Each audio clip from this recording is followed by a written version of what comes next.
kasih. Jadi betul sekali bahwa insan pariwisata SDM ini juga butuh yang namanya kompetensi yang berkelanjutan, begitu ya. Lalu bagaimana kemudian dari payung hukum, kemudian bentuk sertifikasinya, lantas kode etiknya bagi pemandu wisata ini seperti apa sih? Langsung akan dipaparkan oleh Sekretaris 1 DPD HPI Bali, Bapak Ikomang Puji SEMPD. Waktunya 10 menit Bapak, kami silakan. Baik, terima kasih. Om Swastiastu. Jadi sebelum mulai, karena waktunya 10 menit nih, saya mencoba untuk memaksimalkan, semoga bisa dalam 10 menit itu memaparkan materi-materi tentang kode etik ya. Tapi sebelum itu, izinkan saya pada saudara moderator, sebelum saya naik ke sini, teman-teman saya senior-senior di belakang itu titip salam katanya. Siapa tadi titip salam? Sudah, salamnya sudah disampaikan. Baik, karena sedikit dari tadi saya simak serius gitu.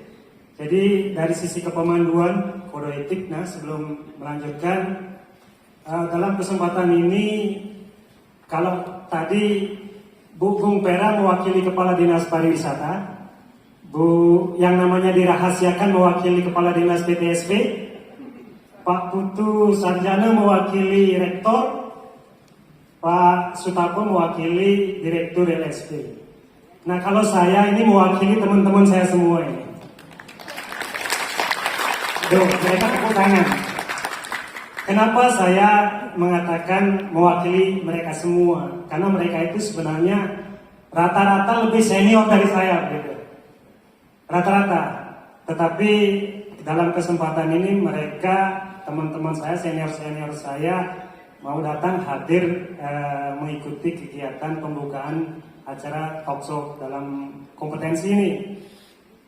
Nah, selanjutnya karena saya mewakili teman-teman yang ada khususnya dari DPD HPI Bali, sekaligus saya menyampaikan terima kasih banyak kepada Bapak Wali Kota dalam hal ini, tadi diwakili oleh Pak Sekda. Sudah itu tentu melalui Kepala Dinas Pariwisata Kota Denpasar, Bu Putu Rias, dan Bu Diana yang merancang kegiatan hari ini. Tentu juga kepada Direktur LSP Parindo, Pak Putra, terima kasih sudah memfasilitasi teman-teman kami dalam kegiatan sertifikasi kompetensi. Juga Pak Made Sujana dari LSP, dari universitas juga. Dan tentu para narasumber di depan juga kita nanti juga akan menjadi narasumber di depan juga, salah satu tokoh yang mempromosikan Kota Denpasar, tokoh sanur sekaligus pemilik usaha Hotel Geria Santrian, Atu Haji Pak Gusde Sidarto, terima kasih banyak. Dan teman-teman senior-senior saya semua, terutama yang dari DPD HPI Bali, yang sudah meluangkan waktu untuk hadir di acara di tempat ini. Saya kalau ini kok nggak kuat ya, boleh berdiri nggak ya? Mohon izin Pak narasumber, saya boleh berdiri ya? Oke, kalau diizinkan saya berdiri. Baik, Bapak Ibu semuanya, teman-teman semua, khususnya dari pramuwisata. Berbicara tentang etika pramuwisata ya, saya pikir semua sudah paham sih. Sudah paham karena rata-rata yang ada di sini itu lebih dari 3 tahun bekerja sebagai pemandu wisata. Kenapa saya bilang begitu? Buktinya datang hari ini, datang untuk mendapatkan sertifikat kompetensi sebagai persyaratan perpanjangan. Nah, itu artinya sudah lebih dari 3 tahun, boleh dibilang senior. Kalau senior tentu sudah paham apa itu etika pramuwisata. Nah, kadang-kadang senior itu lupa. Walaupun sudah tahu, tapi kadang-kadang kalau tidak di-remind lagi lupa tentang etika pramuwisata. Sebelum saya menyampaikan tentang etika pramuwisata, sebenarnya ada materi nanti kalau saya bagikan juga sudah dibuat di dinas. Nanti kalau ada yang berkenan silakan minta materinya. Materi itu pun saya ambilnya dari HPI juga sebenarnya. Dan sejatinya teman-teman Bapak Ibu semuanya sudah paham tentang kegiatan wisata. Tidak pernah tidak pernah dirancang khusus Bali menjadi daerah tujuan wisata. Sebenarnya ini adalah pariwisata ini adalah sebuah hadiah ya, hadiah yang dilakukan oleh senior-senior kita, pendahulu kita, bahkan kita semua yang ada di tempat ini melakukan kegiatan yang bernama budaya, adat. Adat budaya inilah ketika kita lakukan bersama, bahkan kalau dilihat dari sisi orang-orang yang sudah berpikiran modern, kadang-kadang kita melakukan sesuatu yang bagi mereka itu lucu. Tetapi kelucuan ini bagi mereka itu kadang-kadang unik. Budaya Bali yang kita lakukan bersama berlandaskan agama Hindu, yang payungnya itu adalah agama Hindu. Kebiasaan ini bagi mereka itu sangat unik, sehingga banyak wisatawan atau orang-orang asing dari luar negeri khusus melihat apa yang kita lakukan, seperti yang namanya serada, pancayatnya, tatuang asi, terhidat harana, semua yang kita lakukan dalam keseharian, mesaiban, mebanten, upacara, apalagi nanti ada yang namanya nyepi, bagi wisatawan ini adalah sangat unik. Nah, kebiasaan-kebiasaan ini dilihat oleh mereka. Itu yang saya maksud tadi, pemerintah Bali, pemerintah Indonesia tidak pernah merancang Bali menjadi tujuan wisata. Kegiatan kita, keseharian kita lah yang dilihat oleh mereka sangat unik menjadi daerah tujuan wisata. Sehingga kita sebagai pemandu wisata sering mendapatkan pertanyaan dari wisatawan, kapan Bali ditetapkan sebagai daerah tujuan wisata? Tidak ada yang bisa menjawab. Akademisi pun tidak ada yang bisa menjawab kapan sebenarnya. Nah, namun demikian, salah satu buku yang saya baca, tulisan daripada mantan Wakil Gubernur Bali, Bapak Prof. Cokodarto Sukowati, dalam buku beliau yang berjudul Padma Buana, gitu ya. Padma Buana, Bali dikunjungi oleh wisatawan yang menurut beliau dalam catatan bukunya itu pada tahun 1902, di mana salah satu parlemen Belanda, ternyata orang Belanda ya, parlemen Belanda pada tahun 1902 datang ke Bali. Kenapa dianggap sebagai seorang wisatawan? Padahal beliau adalah seorang parlemen, tetapi dianggap wisatawan karena beliau datang ke Bali tidak pernah menggunakan uang negara atau tujuan politis. Beliau datang dengan tujuan sendiri, datang mengunjungi Pulau Bali. Dan selama beliau ada di Pulau Bali, beliau mendokumentasikan apa yang beliau lihat, baik dalam bentuk tulisan, baik dalam bentuk foto-foto. Bahkan beberapa bulan beliau ada di Bali itu sampai dalam bukunya sekitar 862 halaman, itu sudah mendekati sudah termasuk disertasi, udah S3 ya, sudah S3 itu. Nah, inilah peran beliau ketika beliau balik ke negaranya dan orang-orang asing itu membaca tulisan-tulisan beliau. Nah, menurut Pak Darmo Putro, dosen dari UNUD, mengatakan bahwa Pankul ini sangat berperan terhadap perkembangan pariwisata yang ada di Pulau Bali. Nah, selanjutnya ada juga pemerintah Belanda pada tahun 1914 ya, memulai melirik Pulau Bali sebagai daerah kunjungan wisata, sehingga kerajaan Belanda mempunyai kapal pelayaran yang tadinya dipergunakan untuk mengangkut rempah-rempah dari Indonesia ke Belanda, itu dimulai untuk mengangkut wisatawan yang mingguan gitu. Pada tahun 1924 itu datang dari Belanda, tentu melalui Batavia yang sekarang bernama Jakarta. Nah, pada zaman itu Denpasar belum terkenal seperti sekarang. Pada zaman itu karena Bali, pusat pemerintahannya kan ada di Bali Utara ya, di Buleleng. Sehingga wisatawan-wisatawan yang ada di situ itu datangnya ke Buleleng, ke Singaraja. Nah, dari Buleleng dia turun ke bawah. Kalau kita melihat peta itu ke bawah, ke selatan. Nah, daerah-daerah yang dilalui seperti Bedugul, segala macam itu, dan jalan diperlebar. Salah satu pedestrian yang ada di kota Denpasar yang sekarang terkenal menjadi Heritage Hotel, itu dibangun pada tahun 1920-an, yang namanya Bali Hotel ya. Nah, itu sudah mulai dibenahi sebagai daerah tujuan wisata. Nah, orang-orang seperti inilah mempunyai peran penting terhadap perkembangan pariwisata Bali. Izin Bapak, ya. 2 menit lagi. Terus, lalu ngomong segitu sudah 2 menit, ini nggak fair ini. Karena saya berdiri ya, padahal oke, saya coba untuk menyampaikan, tapi ini sangat menarik juga sebenarnya, karena ini saya ingin menyampaikan kepada peserta ini dipotong cerita saya ini, padahal masih ada cerita-cerita nanti ceritanya Lemayor sebagai tokoh. Takutnya muncul cerita pendek baru di sini.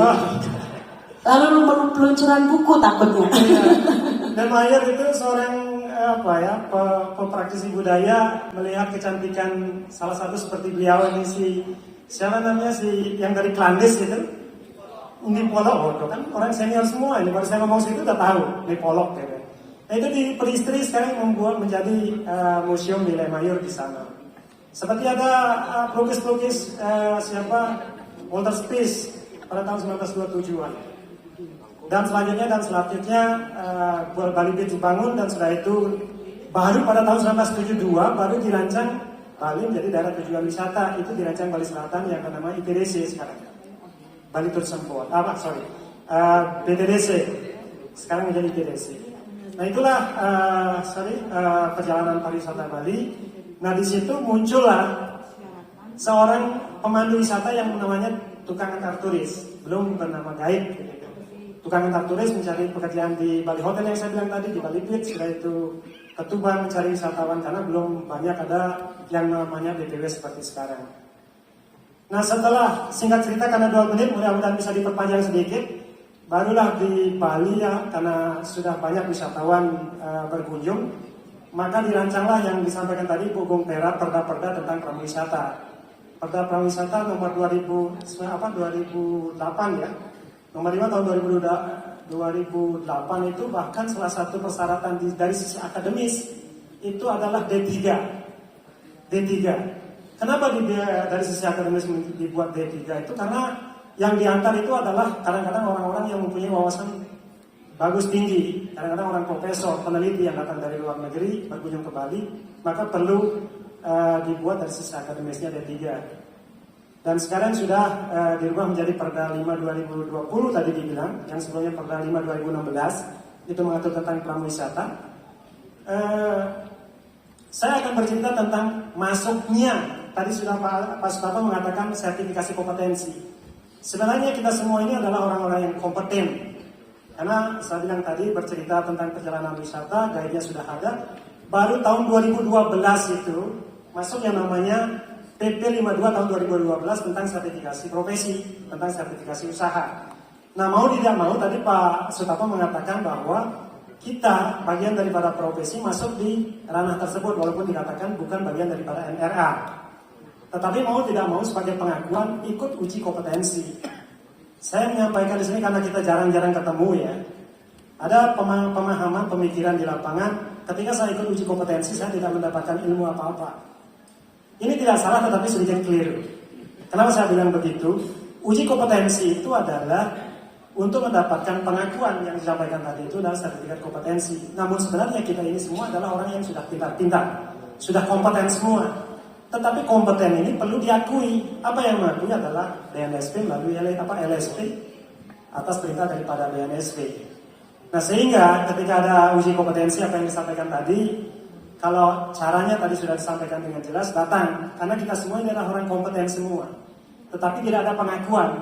Sama dengan orang guide ketika masuk ke perusahaan, saya guide senior gitu. Terus bukti Anda punya saya jadi guide senior apa? Makanya ada KTP, ada license. Nah itulah yang namanya sertifikat kompetensi sebagai pengakuan. Nah sehingga ketika teman-teman datang ke LSP dalam hal ini Parindo, itu minta sertifikat kompetensi, apa yang diminta adalah portofolio. Salah satunya adalah karena guide senior, KTP, license. Kalau sudah dilihat license-nya sudah bekerja 10 tahun, 30 tahun masa diuji lagi kan gitu. Dilihat saja portofolionya. Oh ternyata ini sudah guide 30 tahun. Ya udah tinggal lihat portofolionya.